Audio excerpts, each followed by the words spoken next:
శ్రీ గురుభ్యో నమః. శ్రీమాత్రే నమః. శ్రీ లలితా సహస్రనామం 156వ శ్లోకం నుండి 160వ శ్లోకం వరకు నేర్చుకుందాం. 156వ శ్లోకం. ఇందులో 7 నామాలున్నాయి.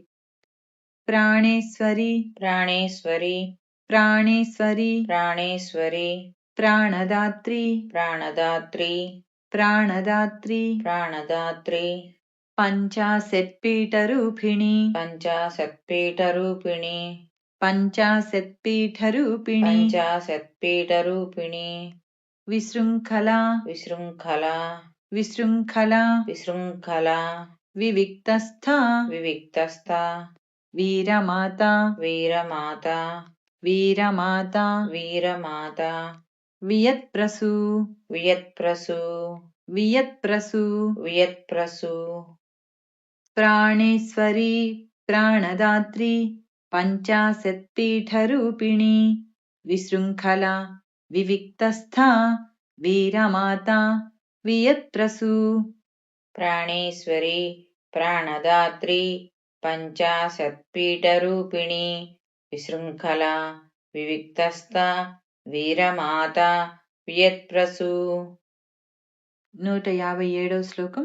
ఇందులో 6 నామాలున్నాయి.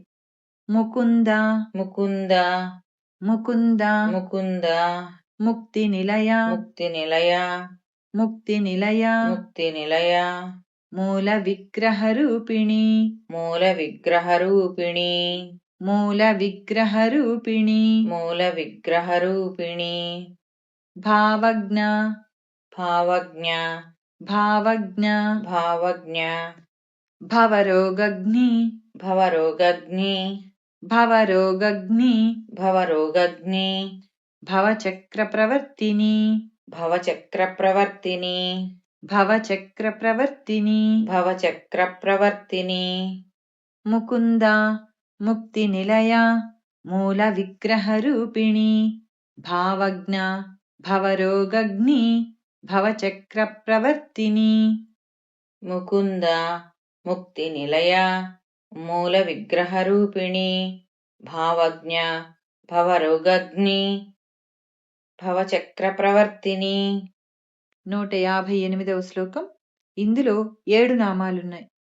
ఛందస్సార, ఛందస్సార, ఛందస్సార, ఛందస్సార, శాస్త్రసార, శాస్త్రసార, శాస్త్రసార, శాస్త్రసార, మంత్రసార, మంత్రసార, మంత్రసార, మంత్రసార, తలోదరి, తలోదరి, తలోదరి, తలోదరి, ఉదారకీర్తి, ఉదారకీర్తి, ఉదారకీర్తి, ఉదారకీర్తి, ఉద్ధామ వైభవ, ఉద్దామ వైభవ, ఉద్ధామ వైభవ, ఉద్దామ వైభవ, వర్ణరూపిణి, వర్ణరూపిణి, వర్ణరూపిణి, వర్ణరూపిణి, ఛందస్సార, శాస్త్రసార, మంత్రసార, తలోదరి, ఉదారకీర్తి, ఉద్దామ వైభవ, వర్ణరూపిణి.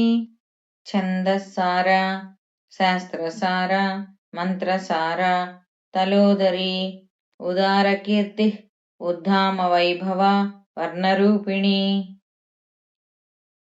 159వ శ్లోకం. ఇందులో 3 నామాలున్నాయి. మొదటి నామం 16 అక్షరాల నామం కాబట్టి ముందుగా పదాలు నేర్చుకొని ఆ తర్వాత నామంగా నేర్చుకుందాం. 16 అక్షరాల నామాన్ని ఎప్పుడూ విడదీసి చదవకూడదు, అందుకని ముందుగా పదాలుగా నేర్చుకుంటున్నాం.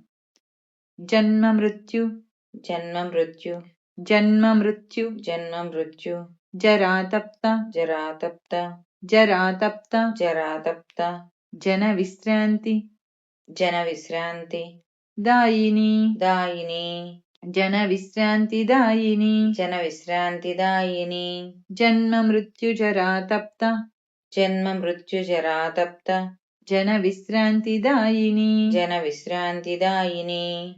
పూర్తి నామం చదువుకుందాం. జన్మ మృత్యు జరాతప్త జన విశ్రాంతి దాయిని, జన్మ మృత్యు జరాతప్త జన విశ్రాంతి దాయిని, జన్మ మృత్యు జరాతప్త జన విశ్రాంతి దాయిని, జన్మ మృత్యు జరాతప్త జన విశ్రాంతి దాయిని.